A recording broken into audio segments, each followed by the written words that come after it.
Namaste, students. Have you ever noticed this? You leave a piece of iron outside, and on a hot, rainy day, it just rusts so much faster than on a cool, dry day. But why does that happen? Well, the answer is all about one of the most important ideas in chemistry, and I promise you, today we are going to understand it completely. So, let's get started. Our topic for today is the factors influencing the rate of a reaction. Basically, we're going to figure out what controls the speed of chemistry. And believe me, this isn't just some textbook topic. This simple idea explains so much around us. From why food spoils if you leave it out, all the way to how huge industries create the chemicals that literally shape our world. So you might be asking, why do we even care about controlling the speed of a reaction? Well, think about it. When you're cooking, what do? You increase the heat, right? You're making the reaction go faster. Now think about a big factory. They also want to speed up their reactions to make products efficiently. But they can't make them too fast, or they could become dangerous. So you see, controlling this speed, it's absolutely crucial. Okay, so what's the big secret behind all this? What's the one rule that controls everything? It's actually very, very simple. We can call it the collision rule. You see, at the level of tiny molecules, every single reaction depends on this one idea. And trust me on this, once you properly understand this rule, the entire topic will feel so much easier. Okay, so let's think about this at the simplest, most basic level. For any chemical reaction to even happen, what needs to occur? Well, the reactant molecules, they have to actually meet each other. They have to come together and collide. So the speed of the reaction really just depends on two simple things about these collisions. Let's break it down one by one.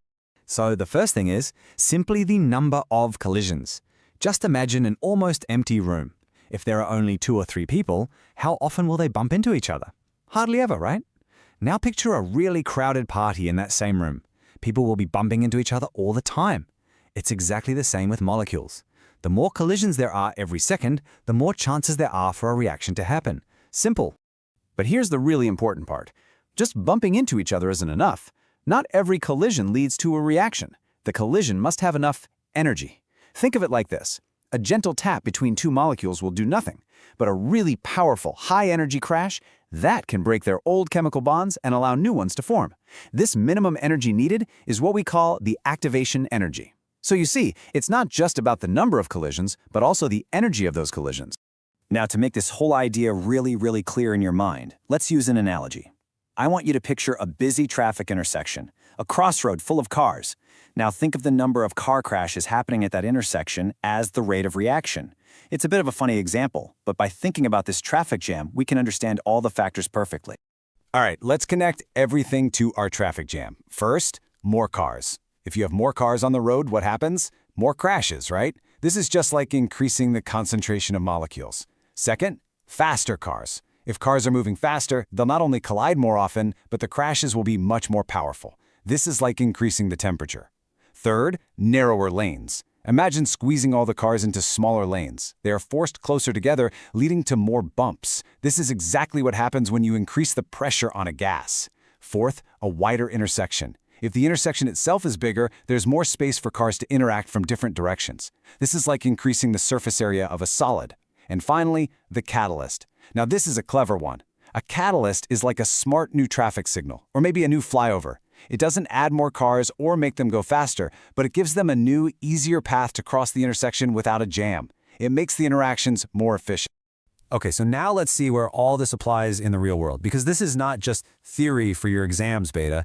We see these principles working everywhere, from what happens in your kitchen to the massive industries that literally feed the planet.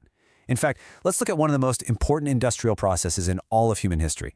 I'm talking about the Haber process. This is the process used to make ammonia, which is essential for making fertilizers.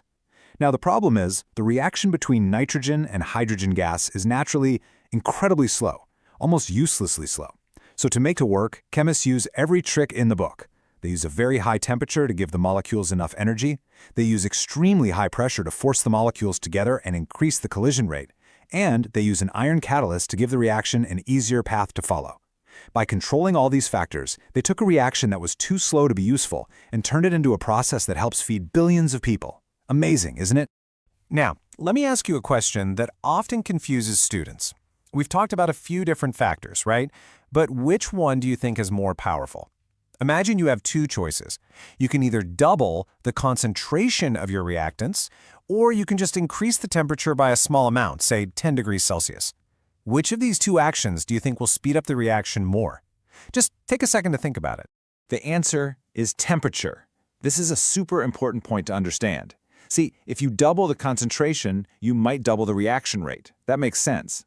But just a small 10-degree rise in temperature, that can often double or sometimes even triple the reaction rate. Why? Because its effect is exponential. Temperature doesn't just make molecules collide a little more often, it drastically increases the number of molecules that have enough energy to actually react, the number of successful high-energy collisions. Okay, I know that was a lot of information. So now the main question is, how are you going to remember all of this for your exam without getting stressed out? Don't worry, let's just summarize everything into a simple memory key. If you remember this, the whole topic will feel much, much lighter. First thing to lock in your mind is the core idea. No matter what we talk about, concentration, temperature, pressure, a catalyst, it all comes down to just one goal. We want to create more frequent and more energetic collisions. That's it. That is the fundamental principle behind everything. The second thing is your mental picture.